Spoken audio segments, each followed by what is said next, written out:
사연부터 진술이 오락가락 하는 것을 두고 민주당에서는 이제 검찰이 회유압박 한다면서 검찰이 항의 검사까지 했는데 어떻게 생각하시는지. 검찰은 지금까지 경기도 부지사가 깡패시켜서 북한에 수십억 뒷돈 준 범죄 혐의를 밝혀내서 기소했고, 재판이 빨리 진행된 부분 그중에 일부 유죄 판결까지 나기까지 했죠. 지금 현재는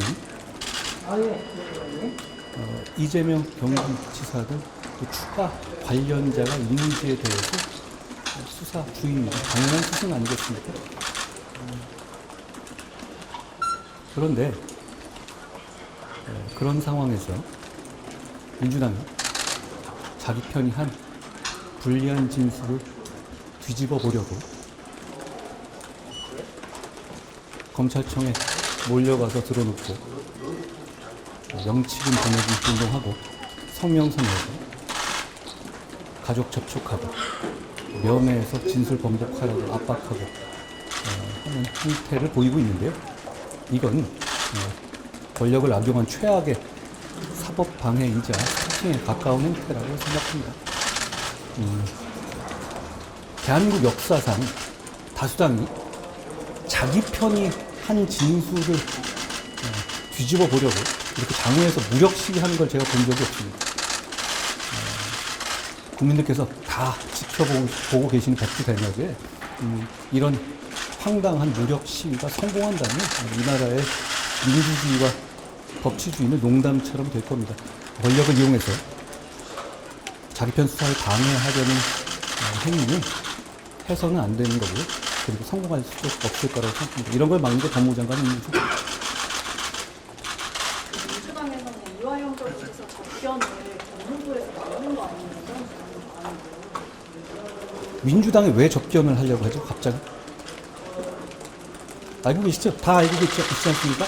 갑자기 왜 민주당 의원들이 떼지어 가서 접견을 하려고 하죠?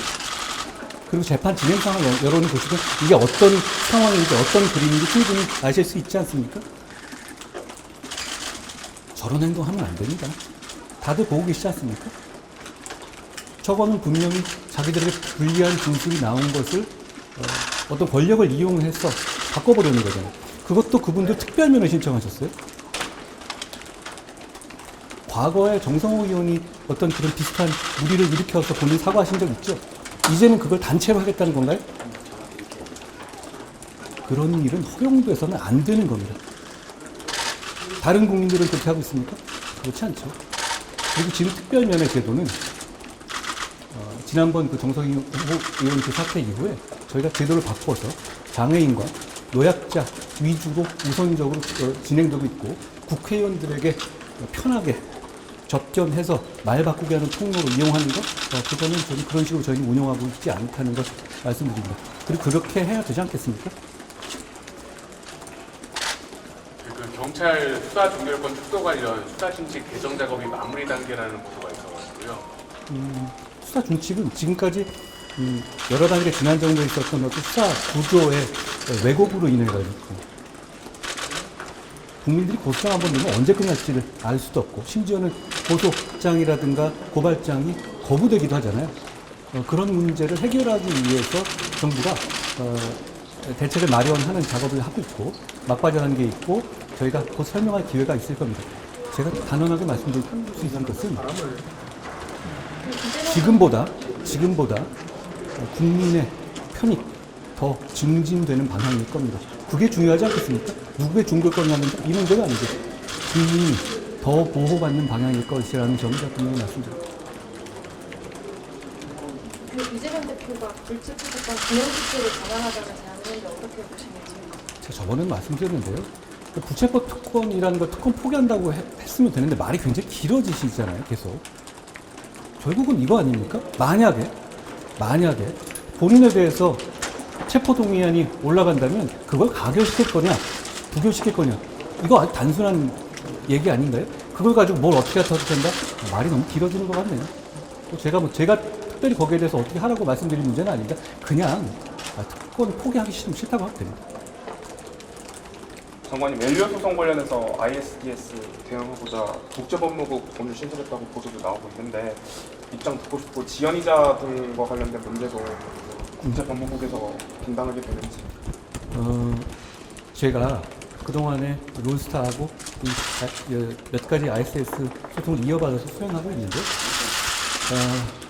결국은 이게 비용이 많이 들어가는 것 자체는 국내에서 그걸 제대로 차고 앉아서 할 만한 어떤 역량이라든가 그런 부분이 좀 부족한 면이 있거든요. 그러니까 다른 외국 로펌 위주로 돌아갈 수밖에 없고, 그리고 막상 그런 업무들을 이렇게 디테일을 챙겨보면 그렇게 대단한 업무는 아니에요. 우리가 저는 충분히 이렇게 ISS 직접 여러 번 경험하고 이렇게 되면 저희도 이제 경험이 쌓이지 않겠습니까? 그러면 저희가 충분히 그 비용도 줄일 수 있고 직접 할 수 있는 부분도 많이 있다고 생각합니다. 왜냐하면 ISDS 소통을 우리가 많이 당해왔다는 것은 그만큼 경험도 많아진다는 거거든요. 그 경험을 축적해서 국익을 증진하고 비용을 아낄 수 있는 방안을 찾아야겠다는 생각에서 국제법무국의 신설을 추진하게 된 겁니다. 마찬가지로 그 ISDS 소송 포함한 건 어떤 비용이라든가 이런 문제에 대한 검토, 그것까지 포함되죠. 근데 저번에 제가 말씀드렸지만 ISDS 소송은 구조적으로 당구장 주인이 돈 버는 구조입니다. 그러니까 그 문제점 분명히 있는데 우리는 어차피 그 틀에서 싸워야 합니다. FTA를 탈퇴할 게 아니라면요. 그렇기 때문에 그 안에서 조금이나마 국익을 증진할 수 있는 방안을 찾기 위해서 국제법무국을 만들게 됐다는 말씀드립니다. 이상민 장관 탄핵안이 기각되긴 했지만 민주당에서는 계속 이제 해임을 요구하고 있거든요. 이거에 대해서 어떻게 생각하세요? 아마 민주당도 이 탄핵이 인용될 거라고 기대하고 한 거 아니라고 생각합니다. 9대 0이잖아요. 대한민국 헌법 제정자들이 이렇게 안 될 줄 알면서도 한번 찔러보자는 식으로 운용하라고 탄핵 제도를 헌법에 넣은 것은 아닐 거라고 생각합니다. 이거 좀 해놨는데 노톡 관련해서 징계 어제 윤리위에서 징계가 한 차례 미뤄졌는데 법무부 입장을 좀 듣고 싶어요. 미뤄진 게 아니고 계속되는 거죠. 그 대상자가 변협에서 온 징계 대상자가 123명이잖아요. 123명이면 의견을 듣고 입장 듣고 하는데 시간이 많이 걸립니다. 이게 굉장히 여러 가지 가치, 예를 들어서 이 법률 소비자의 사법 접근권을 제고한다는 측면, 그리고 변호사 시장의 어떤 공공성을 유지한다는 측면, 여러 가지 가치들이 대립하는 부분입니다. 중요한 이슈고, 그렇기 때문에 공정한 절차를 거쳐서 충분한 심의를 거쳐서 결정해야지. 이번에 결정되면 이게 거의 최종적인 게 되지 않겠습니까? 그러니까 신중한 결정은 당연한 것이고요. 거기에 따라서 진행하고 있고, 저는 최대한 공정한 심의를 진행하도록 그걸 보장할 겁니다. 그리고 잘 아시겠지만 이 심의는 법무부 장관에 대해서 어떻게 레커멘데이션을 주는 심의가 아니거든요. 거기에 제가 기속되게 되어 있습니다. 그러니까 그 심의 결과가 굉장히 중요하죠. 다른 심의들은 보통 그거를 장관이 뒤집을 수 있거든요. 이 심의는 규정상 그렇지 않습니다. 그렇기 때문에 심의 과정이 대단히 중요하죠. 이 심의가 공정하게 진행되는데 그걸 보장하기 위해서 제가 할 일을 다 하겠습니다.